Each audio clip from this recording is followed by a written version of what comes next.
Hey everyone, welcome to another day of Room Schoolhouse. It's me, Jonathan, and Tim.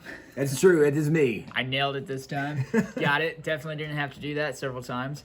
But today we're continuing on our week of stories, of biographies of really famous, influential people. Yeah. And today we've got two really fun stories. One is from the Wright brothers and the other is Harriet Tubman. Let's start with Harriet Tubman since she is the one who came first chronologically. Thought you were going to say because ladies could go first. So, Harriet Tubman, really remarkable story. She's someone that just a couple years ago, the argument was made that she should replace Andrew Jackson on the $20 bill. They were moving forward with that. I actually don't know where that is right now. I feel like that should have already happened. There was a level of irony that Andrew Jackson, arguably the founder of the Democrat Party, was going to be replaced by a black Republican woman, Harriet Tubman. Oh my gosh, yeah. Gun-toting. So impressive on so many areas. Awesome, just awesome. So Harriet Tubman, which one thing too, we have several really cool little comic books. We were going around looking in the library, trying to find some stuff that we had, but we came across these series of comic books. These are from the 1960s, early 70s. Totally Golden forgot Legacy. we had these. Totally forgot. But this is Harriet Tubman. What's really cool, the subtitle, right? The Moses of her people, which is significant. We'll get into that. But it's these really fun comic books talking about, her story, her life, right? I mean, unable to read or write, but trusting God. And in the midst of this, one of the things too about this. So before we get too much into it, so notice it's in the 60s, and almost all of the comic book heroes, Robert Smalls, we've talked about his stories, are black heroes Christmas from American Addicts history. and the Minutemen. And so this is you kind of have some of the civil rights movement going on, and so right, I mean, it's just interesting that they're highlighting some of the black heroes from American history, or from their stories, right, intertwined somewhere with America. So some of the stories that used to be known, that was trying to be populated, Harriet Tubman was one of those. And this would be, right, a pretty cool comic book to get back. Yeah, to study and learn some of her story, because she was born into slavery, went through a lot of abuse as a slave, actually at one point was hit in the head by this weight and ended up causing seizures and headaches for most of the rest of her life, had marks, scars on her back from some of the beating she took. Over time, she decides, like many slaves, we've had enough of this, we're out of here. So she runs away, runs to the north to find freedom. When she gets to the north, and this was part of the Underground Railroad that was already in place. So this is kind of the 1840s is where you're looking in this time frame. She gets to the north. 1850, they pass the Fugitive Slave Law. And there's a series of laws that are passed, just very bad, onerous laws that you could go capture a escaped slave from the north and bring them back to slavery in the south. The problem was, they were a little loose on how we defined escaped slave, because there's many records of free blacks who were kidnapped and brought back and imprisoned and made slaves in the South. Yeah. And I mean, that law was so bad that it actually created a financial incentive for judges to rule that a free African American that had been a slave, and they would actually get paid more money for doing that ruling than acquitting the African American. They were paid for every one of the cases. If they determined that this black had been a runaway escaped slave, they would get $10. If they determined that this was a free black, they would get $5. They were paid for every case. They were incentivized, right, to determine that everybody was a slave to be put into slavery. So really, really awful law. Well, Harriet Tubman is part of the Underground Railroad, and her story is really remarkable, because as she is working on the Underground Railroad, trying to help some of her family escape, help their friends escape, when this Fugitive Slave Law is passed, the Underground Railroad now doesn't just stop in northern states, because the Underground Railroad, the Fugitive Slave Law allowed people from the South to come to the north and bring them from northern states back to the South. So they took the Underground Railroad all the way up to Canada, because in Canada there was a little more safety, was the idea. They won't come get you in Canada. So she worked to help do that with many famous people in the abolition movement. Worked in John Brown for a while, was very connected.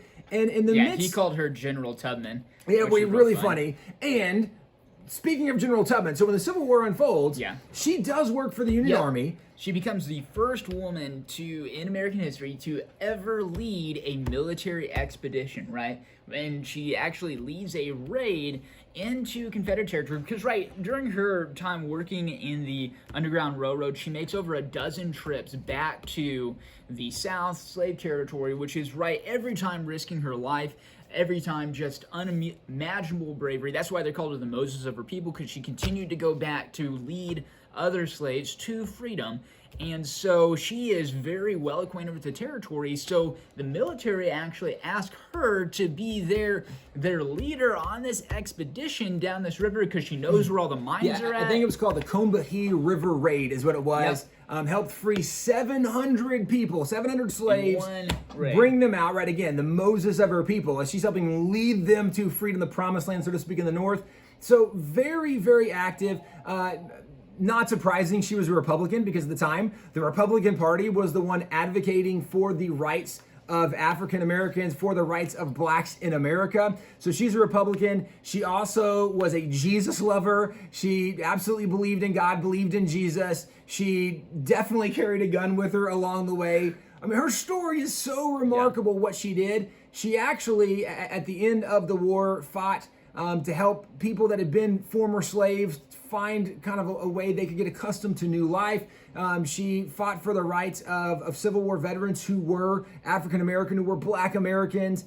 At the end of her life, when she finally dies and is buried, she is buried with military honors, which is so cool. Amazing. Right? She's a spy for the Union Army. She helps lead this raid. Just does almost everything. Absolutely incredible. So her biography is one. If you're not familiar with her story, you ought to read, learn more of her story. And again, these are really cool biographies to learn more of their stories. So that's Harriet Tubman in a nutshell. The Wright brothers, also pretty fascinating, because the Wright brothers are kind of recognized as being the plane guys, which they were. But they also did so much more than that. They were inventors on so many areas. In fact, even some of what they did with bicycles, they owned a bicycle shop, they sold bicycles, and that was how they made their money, because they were inventors. And they made money selling bikes, really just created their own bikes and just all sorts of things, tons of improvements. And their shop was so successful during the busy months that during the months of the year where people weren't riding their bikes as much, during kind of winter, the fall. winter, when it's cold, how is it when it's cold? Yeah, they're cold. I'm cold. I hate the cold. That's why I'm in Texas. And so they would use the off months and they would transform their bicycle shop into their workshop where they would work on building planes. And they had been kind of, really interested in this ever since they were kids. And they had this little helicopter toy that their dad had got them. And their dad was actually a minister as well. And, wrote very strictly for orthodoxy during this kind of early modernist period, and raised them definitely to live their life in accordance with the biblical principles. And with their dad being a pastor, right, one of the accusations that it seems like it's levied against everybody in history is, well, they weren't really religious. They weren't really Christians. They didn't really believe in God. And there is some reason to think that, later in their life, they did encounter a very famous atheist. They heard him speak, and so people said, well, after that... They at least read his book. There you go, read his book. So after that, they say, well, they really weren't that religious after they had kind of found Robert Ingersoll, read his book, and maybe there's some evidence that they weren't as religious, except they still did a lot of things to promote religion and Christianity, which one of the things... who was it that did the track? Was it Orville or... It would have been Wilbur. Wilbur did the track. So with father as a pastor, he did a track promoting some of the orthodoxy from what his father was teaching and promoting. So he did this to help support what his father did. And even later in their life, they were friends with people who talked about some of their connection with ministers or with faith. Absolutely. In fact, Orville, his dentist, actually tells a really interesting story that one time in the newspaper, the dentist his name had appeared in the newspaper because he had participated in this religious ceremony in town.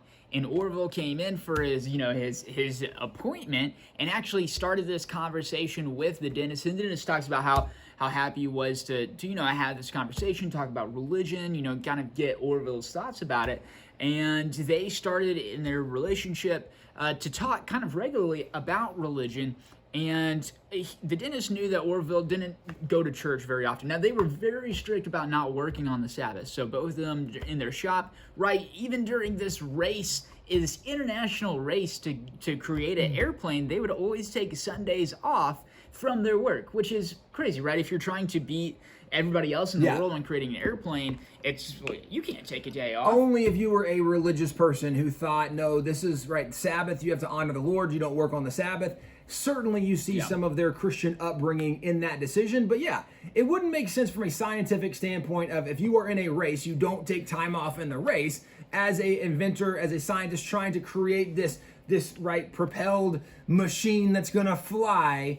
And they took Sundays off. We could argue maybe God helped honor that for them because they are credited with being the guys who were the first ones to fly a kind of motored aircraft. But in the midst of talking with the dentist, they start talking about religion. Yep, and it was kind of known at this point that they didn't necessarily always go to church on Sundays, but Orville would come in and talk to the dentist about what pastors in town he liked or didn't like. And so the dentist started thinking about it. He's like, how does he know how these pastors preach? And so he reckoned that the only way that he would know about, the specific preaching styles of these pastors, if, because these guys were totally not self-promoters or anything, that he probably would sneak into the back of the church and just sit down very not drawing any attention to himself and listen to these pastors. Because he probably wasn't watching their online service. Yeah, right? he probably wasn't streaming in the wasn't early tracking 1900s. their Instagram accounts. Yeah. Right? So how else would you know unless you'd been there? And there's even some cool statements. Yeah, so Wilbur dies actually in the early 1900s.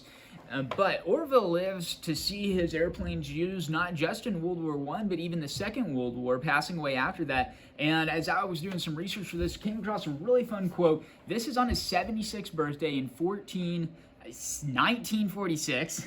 75th birthday. 75, 1946. Almost went Columbus, 1492.